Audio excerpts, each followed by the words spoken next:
The account is particularly valuable because it provides a vivid and detailed description of the human sacrifice that accompanied some Norse funerals, a practice that is attested in other sources as well, but that is difficult to document archaeologically because the physical traces of sacrifice are often ambiguous and subject to alternative interpretation. The question of whether one of the Oseberg women was a sacrifice, a companion or servant sent to accompany the primary occupant of the burial into the afterlife, has been raised by several scholars,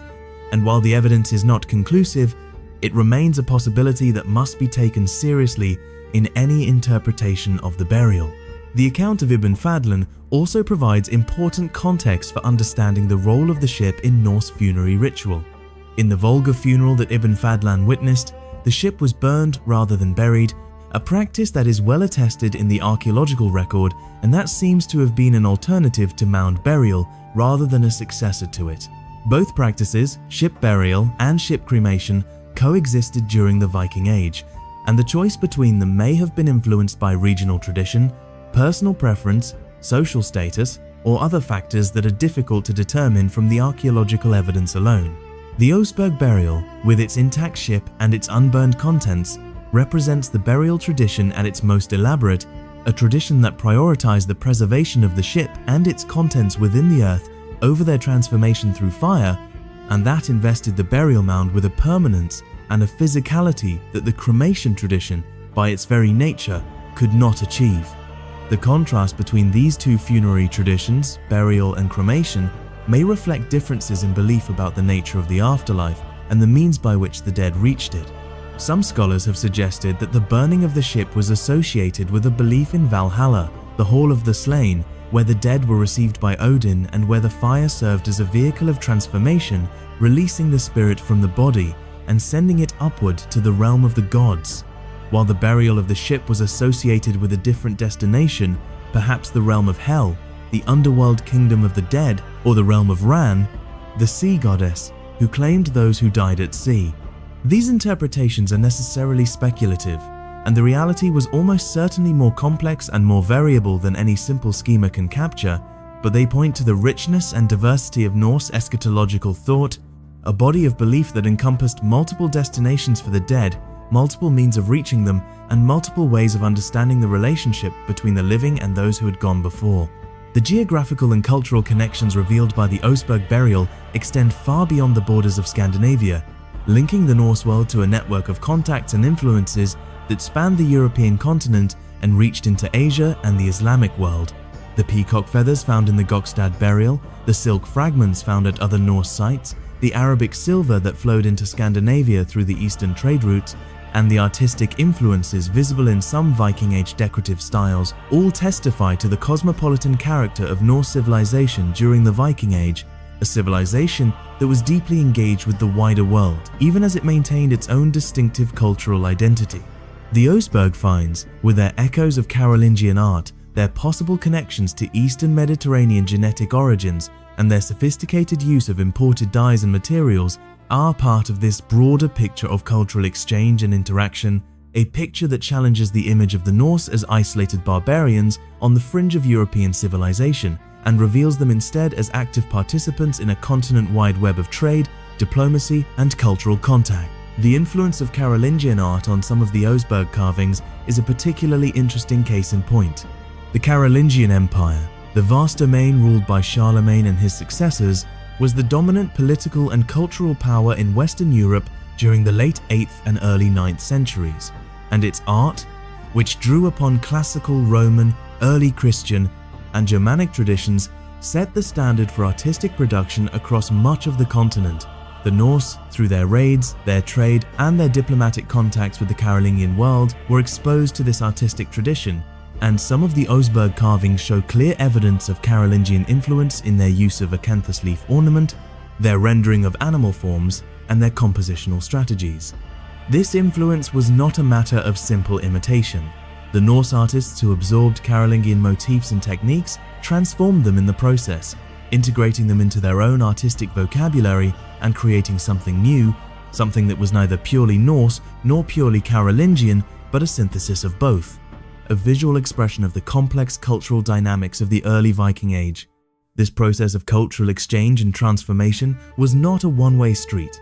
The Norse also influenced the art and culture of the peoples they encountered, and traces of Norse artistic style can be found in the decorative traditions of the British Isles, Ireland, and other regions that experienced significant Viking contact. The interplay between Norse and insular art, in particular, produced some of the most remarkable objects of the early medieval period, including the elaborately decorated metalwork, sculpture, and manuscript illumination that emerged from the regions of mixed Norse and Celtic settlement in Ireland, Scotland, and northern England. The great stone crosses of northern England, the silver hoards of Scotland, and the metalwork of Dublin's Viking workshops all bear witness to the creative ferment that resulted from the encounter between Norse and Celtic artistic traditions, an encounter that enriched both traditions and produced works of art that are among the glories of the medieval world. The Oseberg discovery also contributed to a deeper understanding of the technology of Norse shipbuilding, a technology that was central to the Viking Age and that made possible the extraordinary maritime achievements for which the Norse are best known. The Viking ship was one of the supreme technological achievements of the medieval world, a vessel that combined speed, strength, maneuverability, and versatility in a design of remarkable elegance and efficiency. The clinker-built construction technique, in which overlapping planks were fastened with iron rivets to create a flexible yet strong hull, was the foundation of this technology. But the genius of the Norse shipwrights extended far beyond this basic technique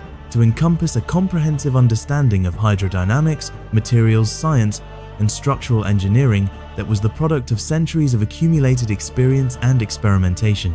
The Oseberg ship, despite its probable role as a ceremonial or prestige vessel rather than a working warship, embodies this tradition of shipbuilding excellence in every detail of its construction. The selection of the timber, the shaping of the planks, the setting of the rivets, the curve of the keel, the rise of the stem and stern posts. All of these elements reflect a level of craftsmanship and a depth of understanding that can only be the product of a long and sophisticated tradition of boat building, a tradition that was passed down from master to apprentice over generations, and that was refined and perfected through the constant feedback loop of practical use and observation. The study of the Oseberg ship's construction has provided invaluable information about the tools, techniques, and materials used by Norse shipwrights, and it has inspired a body of research on ancient and medieval naval architecture that has broad implications for our understanding of maritime technology and its role in shaping human history. One of the most remarkable aspects of Norse shipbuilding technology is the degree to which it relied on the properties of the wood itself, working with the natural grain and structure of the timber rather than against it to produce planks and structural elements that were both strong and flexible. The planks of a clinker-built ship were not sawn from a log, as planks are produced in modern sawmills, but were split or cleaved along the natural grain of the wood using axes and wedges, a technique that preserved the integrity of the wood fibers and produced planks that were stronger and more resilient than sawn planks of the same thickness. This technique required a deep and intuitive understanding of wood, an ability to read the grain and to anticipate how the timber would respond to the stresses of splitting and shaping, and it produced a surface that was smooth and naturally water resistant, qualities that contributed to the speed and seaworthiness of the finished vessel. The shipwrights who built the Oseberg ship possessed this understanding to a superlative degree, and the quality of their work, visible in every plank and every joint of the reconstructed vessel, is a testament to the extraordinary level of skill and knowledge that existed in 9th century Scandinavia. The keel of the Oseberg ship, like that of the Gokstad ship, was fashioned from a single piece of oak, a structural element that required the selection of a large, straight-grained tree and the careful shaping of the resulting timber into a form that would provide the backbone of the entire vessel. The keel was not merely a structural element, it was the foundation upon which the entire ship was built, and its design, its proportions, and its curvature determined the shape and the sailing characteristics of the finished vessel. The ability to produce a keel of this quality from a single piece of timber was a remarkable achievement, and it speaks to the availability of large, high-quality oak trees in 9th century Scandinavia, a resource that was becoming increasingly scarce as the forests of the region were cleared for agriculture and fuel, and that may have been a factor in the eventual decline of the clinker-built shipbuilding tradition in the later medieval period. The mast and sail of the Oseberg ship are less well understood than the hull, because the mast had been removed before the burial and the sail, if one was included, has not survived. However, the presence of a mast step, a socket in the keel into which the base of the mast was fitted, confirms that the ship was designed to carry a sail, and the size and position of the mast step suggest that the ship was equipped with a single square sail of moderate size, consistent with the sailing rigs known from other Viking Age vessels. The development of the sail was one of the most important innovations of the Viking Age, transforming the Norse from oar-powered coastal raiders into true oceanic sailors capable of crossing vast stretches of open water under wind power alone. The precise date at which the Norse adopted the sail is uncertain, but the available evidence suggests that it became widespread during the 8th century, just before the beginning of the Viking Age, and that its adoption was a key factor in enabling the explosive outward expansion of Norse activity that characterized the following 3 centuries. The sail itself was a product of the same textile tradition that produced the tapestries and woven fabrics found in the Oseberg burial, and its production required an enormous investment of labor and material. A Viking Age sail was typically made of wool, woven in a tight, dense weave that was then treated with animal fat or tar to make it water resistant and to reduce its porosity, and the production of a single sail could require the wool of hundreds of sheep and the labor of many skilled weavers working for months. The importance of this textile production to the maritime capacity of the Norse cannot be overstated. Without the ability to produce sails of sufficient quality and quantity, the great voyages of exploration and conquest that defined the Viking Age would have been impossible, and the entire trajectory of Norse history would have been fundamentally different. The textile equipment found in the Oseberg burial, the loom, the spindle whorls, the weaving tablets, and the shears was not merely the toolkit of a domestic craft. It was the essential infrastructure of a maritime civilization, the means by which the Norse produced the technology that carried them across the seas. The reach of the Norse across the waters of the medieval world is one of the most extraordinary stories of human exploration and expansion, a story that extends from the frozen shores of the Arctic to the sun-baked walls of Constantinople, from the mist-shrouded coast of Newfoundland to the river systems of what is now Russia and Ukraine,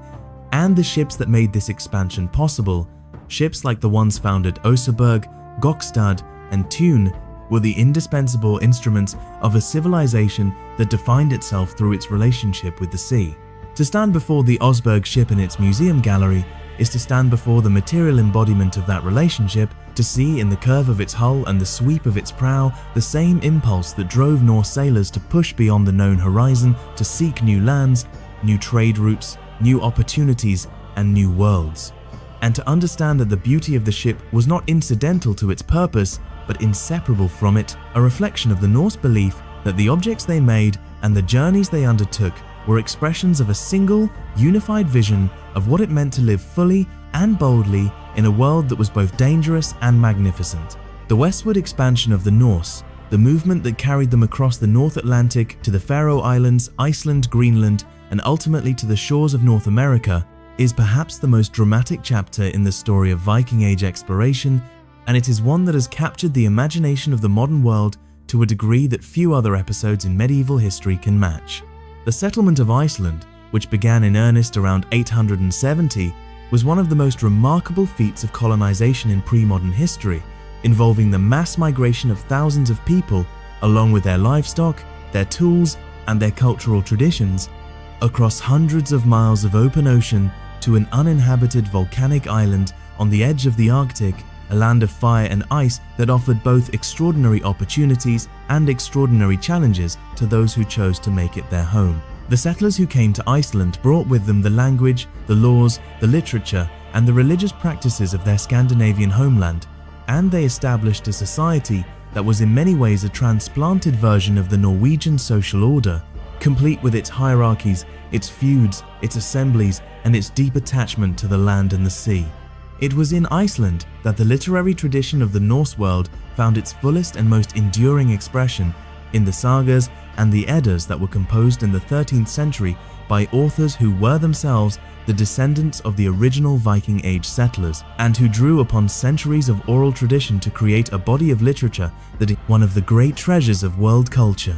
The Icelandic sagas, with their vivid characterizations, their complex plots, their understated prose, and their unflinching portrayal of human nature in all its nobility and cruelty, provide an incomparable window into the values, beliefs, and social dynamics of the Norse world, and they have been a primary source for scholars seeking to understand the civilization that produced objects like the Oseberg ship. The sagas must be used with caution, of course, as they were written by Christian authors who were separated from the Viking Age by several centuries, and whose accounts are shaped by literary convention, political agenda, and the inevitable distortions of memory and transmission, but they remain an invaluable complement to the archaeological evidence, providing a human dimension, a narrative richness, and a moral complexity that the material record alone cannot supply. The settlement of Greenland, which followed the colonization of Iceland by about a century, was an even more audacious undertaking, carrying the Norse still further into the unknown and establishing permanent communities on the shores of an island that was far more hostile and far more isolated than Iceland had been. The Greenland settlements, founded around 985 by Eric the Red, a charismatic and controversial figure who had been exiled from Iceland for manslaughter and who saw in the unexplored West an opportunity for a fresh start, survived for nearly 500 years, enduring the harsh Arctic climate, the isolation from the European mainstream, and the gradual deterioration of conditions that eventually made continued habitation untenable. The Greenland Norse raised cattle and sheep, hunted seals and walrus, traded in ivory and furs, built churches and farmsteads, and maintained connections, however tenuous, with the wider Norse and European world through occasional trading voyages and through the authority of the Norwegian crown and the Roman Catholic Church, both of which claimed jurisdiction over the distant colony. The ultimate fate of the Greenland Norse is one of the great mysteries of medieval history, a story of gradual decline and eventual disappearance that has inspired a vast literature of speculation and investigation. By the late 14th century, contact between Greenland and the outside world had become increasingly sporadic, and by the 15th century, the settlements appear to have been abandoned entirely, their inhabitants either dead or departed, leaving behind empty farmsteads, abandoned churches, and a silence that has never been fully explained.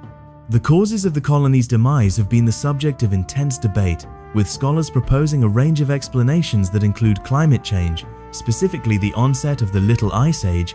which made agriculture increasingly difficult and reduced the availability of the marine resources upon which the Norse depended, the disruption of trade routes, which cut off the colony's access to the goods, particularly iron and timber, that it could not produce locally, conflict with the Inuit, who were expanding southward along the Greenland coast during this period and who may have competed with the Norse for territory and resources, epidemic disease, which may have devastated the small and isolated population, and the cumulative effects of environmental degradation, as centuries of farming and grazing took their toll on the fragile Arctic ecosystem. The truth is probably a combination of several or all of these factors acting in concert to create a cascade of pressures that the small, isolated, and resource-poor Greenland communities were ultimately unable to withstand. The most tantalizing chapter in the story of Norse westward expansion is, of course, the brief and enigmatic contact with North America, the land that the Norse called Vinland, Markland, and Helluland,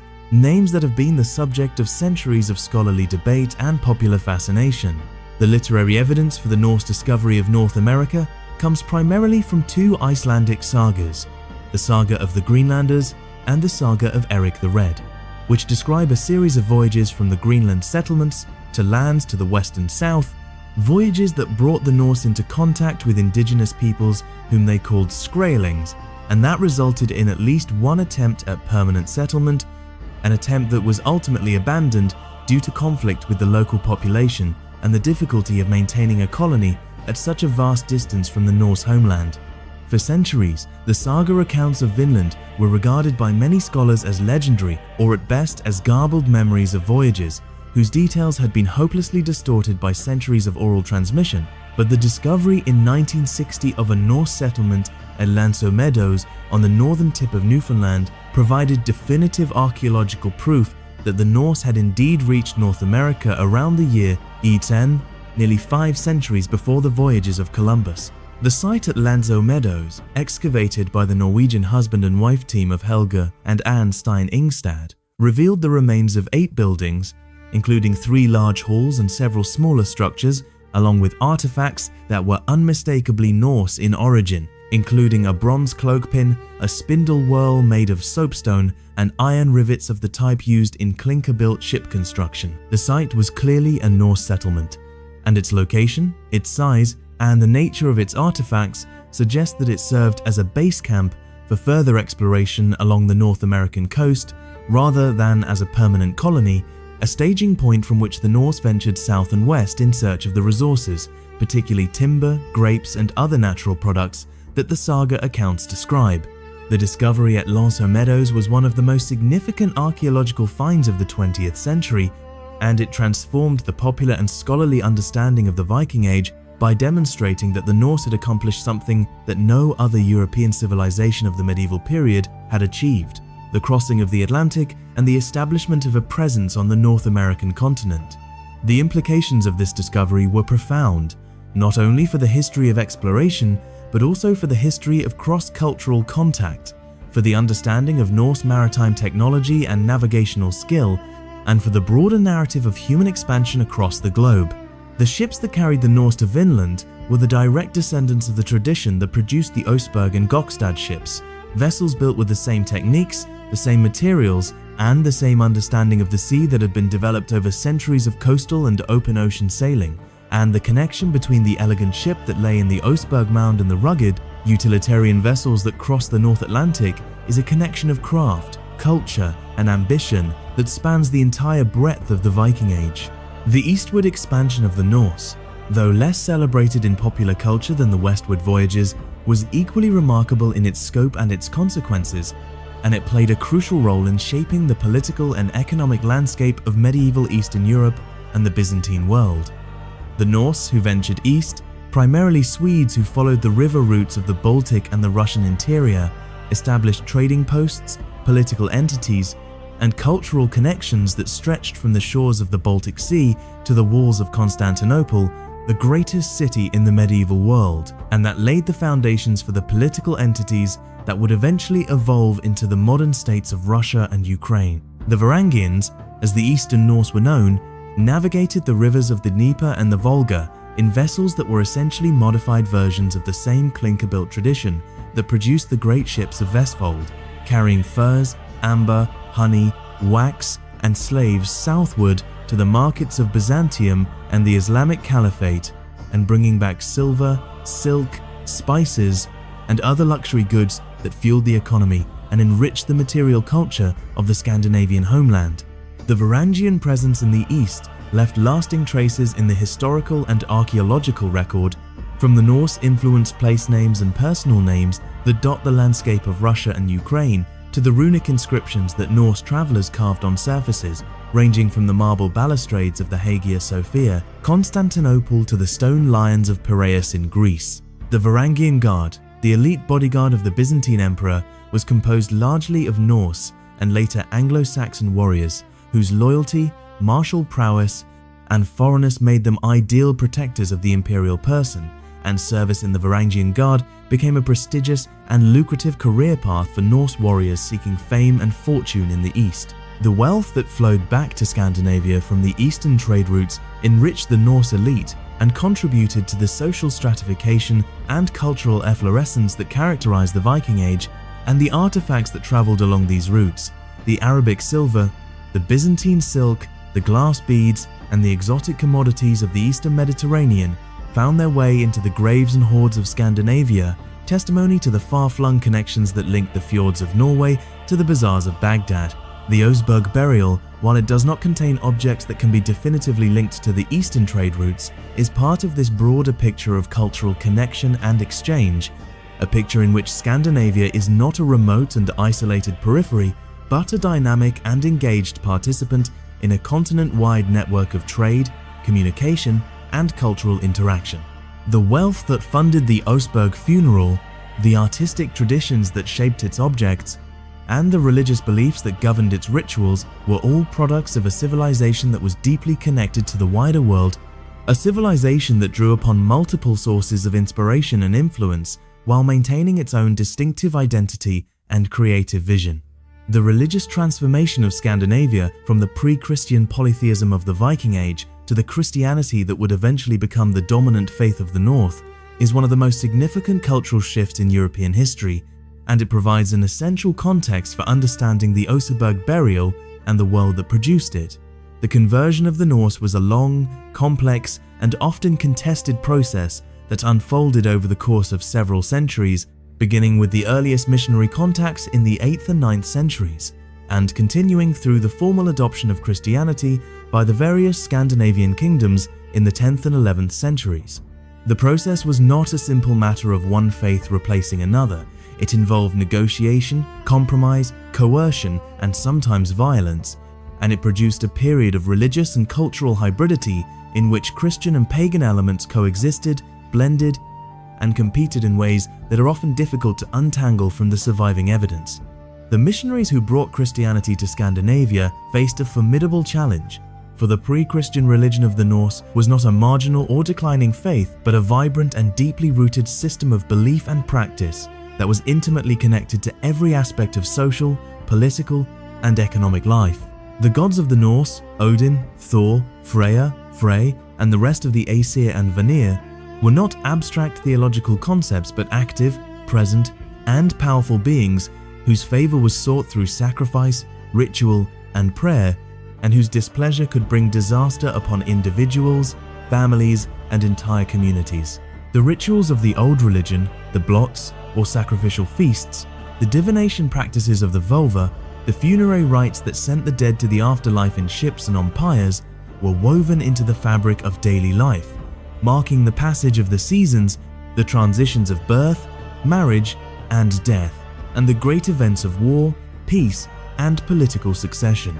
The conversion to Christianity required not only the acceptance of a new set of theological doctrines, but also the abandonment of these deeply ingrained cultural practices, and it is not surprising that the process was slow, uneven, and often marked by resistance and backsliding. Many of the early converts appear to have adopted a pragmatic and syncretic approach, accepting baptism and the outward forms of Christian practice, while continuing to honor the old gods in private or in times of crisis, a phenomenon that is well documented in the literary sources and that is sometimes reflected in the archaeological record in the form of burials and other deposits that combine Christian and pagan elements. The gradual nature of the conversion process means that the Oseberg burial, dating to the first half of the 9th century, belongs to a period when Christianity was still a relatively new and unfamiliar presence in Scandinavia,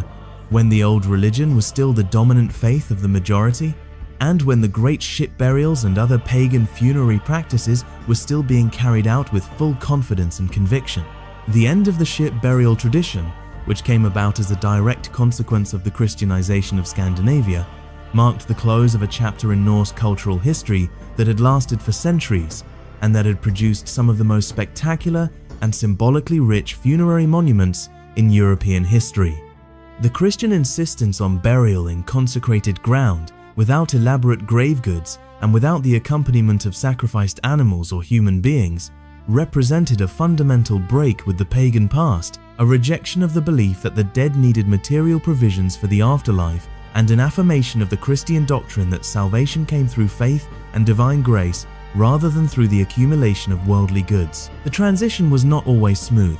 and there is evidence that some Norse communities resisted the new burial practices or adopted them only partially, continuing to include personal possessions or other items with the dead even after formal conversion to Christianity. But over time, the new practices prevailed, and the great mounds that had once dominated the landscapes of Scandinavia ceased to grow, their construction abandoned, their significance gradually fading from living memory, even as they remained as physical landmarks in the countryside, silent reminders of a world that had passed away. The Oseberg ship, preserved in its mound of blue clay for over 1,000 years, emerged from that silence into a modern world that was both fascinated and humbled by what it found. The discovery challenged assumptions, enriched understanding, inspired art and scholarship, and opened a window into a civilization that was far more complex, far more creative, and far more connected to the wider world than had previously been recognized. The two women who were laid to rest in the ship, whoever they were, whatever names they bore, whatever powers they wielded in life, became in death the unwitting ambassadors of an entire civilization, their burial, a time capsule that preserved not only their bodies and their possessions but also the values, the beliefs, the skills, and the aesthetic sensibilities of the world they inhabited. The story of the Oseberg ship is, in the end, a story about the power of objects to transcend time, to carry meaning across centuries, to speak to us from the depths of the past in a language that we can still, however imperfectly, understand. The carved serpents that wind along the ship's prow, the gripping beasts that cluster on its strakes, the interlocking patterns that cover the surfaces of the sledges and the cart, all of these are messages from a world that no longer exists, messages encoded in wood and fiber and iron, messages that require patience, skill, and imagination to decode, but that reward the effort with glimpses of a reality that is both alien and recognizably human, both distant and strangely close. The Oseberg ship reminds us that the past is not dead, that it lives on in the objects that survive it, that it can be recovered, studied, and understood, and that the effort to do so is one of the most important and most rewarding undertakings that human beings can pursue. The physical space in which the Oseberg ship has been displayed for nearly a century, the Viking Ship Museum on Yggdrasil, has itself become a part of the story, a place where the past and the present meet, and where the relationship between archaeological objects and the public that comes to see them is constantly negotiated and renewed. The museum, with its simple, dignified architecture and its spacious galleries, has provided a setting in which the ships can be experienced with something of the awe and the reverence that they deserve, and it has served as a gathering place for scholars, students, tourists, and ordinary Norwegians who come to stand before the ships and to reflect on what they represent. The planned replacement of the museum with a new, larger, and more modern facility is a recognition that the needs of both the objects and their audiences have evolved over the past century, and that the ships and their associated finds deserve a home that can provide the most advanced conservation environment and the most engaging and informative interpretive experience that contemporary museum practice can offer. But even as the plans for the new museum move forward, the fundamental challenge of preserving the Oseberg finds remains, and it is a challenge that is unlikely to be fully resolved in our lifetimes. The alum-treated wood continues to degrade, the chemical processes that threaten the objects continue to operate, and the conservation techniques that are being developed to combat them, while promising, are still in their early stages and have not yet been proven over the long timescales that are relevant to the preservation of thousand-year-old artifacts. The story of the Oseberg ship is, in this sense, an ongoing story, a story without a final chapter, a story that will continue to unfold for as long as the objects survive and for as long as there are people who care enough to study them, to protect them, and to learn from them. The enduring fascination of the Oseberg discovery lies not only in the beauty and the rarity of the objects themselves, but also in the questions that they raise, questions about identity, power, gender, belief, art, technology, and the human relationship with death that are as relevant today as they were 1,000 years ago. Who were the Oseberg women? What did they believe? How did they understand their place in the world? What did the ship and its carvings mean to them and to the people who mourned them? These are questions that we may never be able to answer with certainty, but the act of asking them, of engaging with the evidence and the possibilities, of imagining our way into a world that is both profoundly different from our own and profoundly connected to it, is itself a form of discovery, a voyage of exploration that is no less rewarding for being conducted in the mind rather than on the sea. The Oseberg ship, in its museum gallery, surrounded by the objects that accompanied it into the earth and that have accompanied it back into the light, stands as a monument not only to the civilization that created it, but also to the human capacity for beauty, for meaning-making, for the imaginative transformation of raw materials into objects of enduring power and significance. It is a reminder that the people of the past were not simple or primitive, that they possessed skills, knowledge, and creative vision of the highest order, and that their achievements deserve our respect, our admiration, and our continued attention. It is a reminder too that the past is fragile, that the objects that survive from it are precious and irreplaceable, and that the responsibility of caring for them is a sacred trust that we owe not only to the people who made them, but also to the people who will come after us, the generations who will stand before the Oseberg ship in its new museum and who will feel, as we do, the strange and powerful pull of a world that is gone but not forgotten, a world that speaks to us still through the carved wood and the woven cloth and the dark, patient earth that kept it safe for 1,000 years. There is something deeply moving about the image of the Oseberg ship emerging from its mound in the summer of 1904, its dark timbers slowly revealed by the careful work of Gustafson and his team, its carvings seeing the light of day for the first time in over a millennium. It is an image of recovery, of restoration, of a connection re-established between the present and the past, and it carries with it a sense of wonder and gratitude that is felt by everyone who encounters the story of the Oseberg discovery, whether for the first time or the 100th. The ship was hidden, and now it is found. Its stories were silent, and now they are heard. Its passengers were forgotten, and now they are remembered. And in the remembering, in the careful, patient, never-ending work of study and conservation and interpretation, we honor not only the dead but also the living, not only the past but also the future, not only the ship that was buried, but also the civilization that built it, sailed it, and entrusted it to the earth in an act of faith that time, against all odds, has justified. The blue clay of Vestfold, dense and cold and rich with the memory of 1,000 years, gave up its treasure reluctantly, as though aware of what it held and unwilling to part with it easily. But the treasure, once released, has proved to be inexhaustible, a source of knowledge and inspiration and wonder that has enriched our understanding of the human past, and that continues to challenge, to provoke, and to delight all who encounter it. The Oseberg ship is more than an artifact. It is a portal, a passage between worlds, a vessel that carries us, as it once carried its mysterious passengers, across the dark waters of time and into a world that we can never fully know, but that we can never stop trying to understand.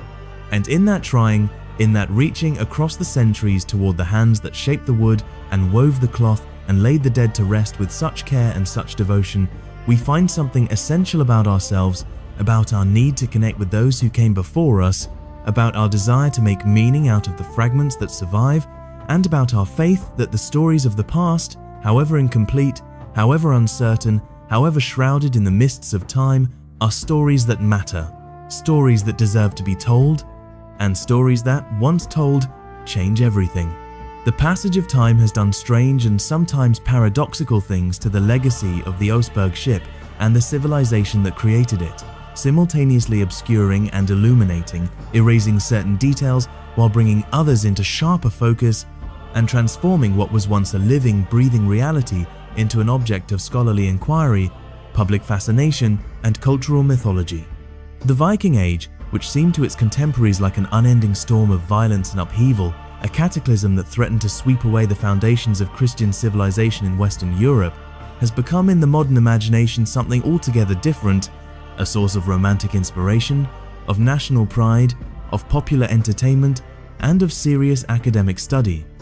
And the Oseberg ship, as one of the most iconic and most visited artifacts from that age, has played a central role in shaping the way that the modern world thinks about, talks about, and engages with the Norse past. The transformation of the Vikings from historical actors into cultural icons is a process that began long before the Oseberg excavation, and that has accelerated dramatically in recent decades, driven by the proliferation of Viking-themed books, films, television series, video games, and other forms of popular media that have brought the Norse world to a global audience on a scale that would have been unimaginable a century ago. The popular image of the Viking, with its horned helmet, its battle axe, and its longship, is one of the most instantly recognizable cultural archetypes in the modern world.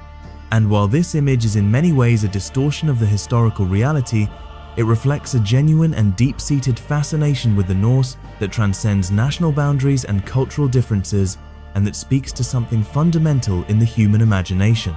a longing for adventure, for freedom, for a world in which individual courage and skill could determine the course of events, and in which the boundaries of the known world were not fixed but fluid, waiting to be pushed back by anyone bold enough to try. The horned helmet, it should be noted, is a fiction, a product of the romantic imagination of the 19th century that has no basis in the archaeological or historical record. No Viking Age helmet with horns has ever been found, and the few helmets that have survived from the period are simple, functional pieces of headgear designed for protection in combat rather than for theatrical display. The famous Geirmundbu helmet, the only complete Viking Age helmet known, is a straightforward iron construction with a nose guard and a mail curtain to protect the neck, a practical and unadorned piece of military equipment that would look entirely at home in any medieval European arsenal. The persistence of the horned helmet myth, despite decades of scholarly correction, is a testament to the power of popular culture to create and sustain images that have no foundation in fact,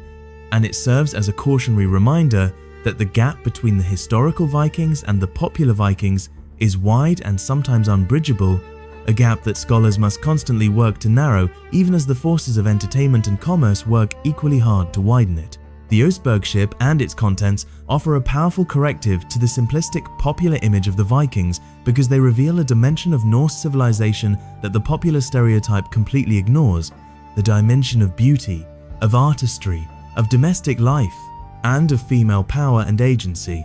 The popular Viking is a male warrior, a bearded berserker with a sword in his hand and blood on his face, and while this image captures something real about the martial culture of the Norse, it captures nothing of the world revealed by the Oseberg burial, a world in which women presided over great households, in which textile production was a high art and a source of immense economic value, in which the carved decoration of everyday objects reached levels of sophistication and beauty that rivaled the finest art of contemporary Europe, and in which death was marked not with crude brutality, but with elaborate ritual, careful provision, and a tenderness that speaks across the centuries to anyone who has ever mourned the loss of someone they loved. The Oseberg ship is, among many other things, a monument to the complexity of the Norse world, a reminder that civilizations cannot be reduced to single dimensions,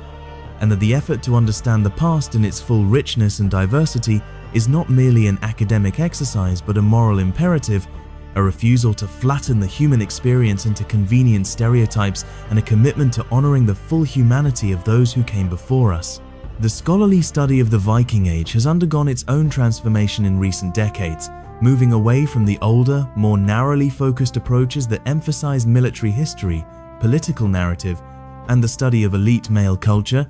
and toward a more inclusive and multi-dimensional understanding that takes seriously the experiences and contributions of women, of ordinary people, of the enslaved, and of the many non-Norse peoples who interacted with and were affected by the Viking expansion. This shift has been driven by a combination of new archaeological discoveries, new analytical techniques, and new theoretical perspectives, particularly those drawn from gender studies, post-colonial theory, and environmental history, and it has produced a richer, more nuanced, and more honest picture of the Viking Age than was available to earlier generations of scholars. The study of Viking Age women, in particular, has been transformed by the Oseberg discovery and by the broader reassessment of female roles and status that it helped to inspire. The traditional view of Norse women as passive, subordinate figures whose primary functions were childbearing and domestic labor has been increasingly challenged by evidence, suggesting that women could and did exercise significant power, authority, and autonomy in a variety of social contexts. The evidence comes from multiple sources, from the richly furnished female burials that have been found across the Norse world, from the literary sources that depict strong, intelligent, and sometimes formidable female characters, from the legal codes that granted women certain property rights and protections, and from the archaeological evidence of women's involvement in trade, craft production, and religious ritual. The Oseberg burial, with its high-status women and its extraordinary assemblage of grave goods, remains the single most important piece of evidence in this reassessment, and it continues to serve as a touchstone for scholarly discussions of gender, power, and identity in the Viking Age.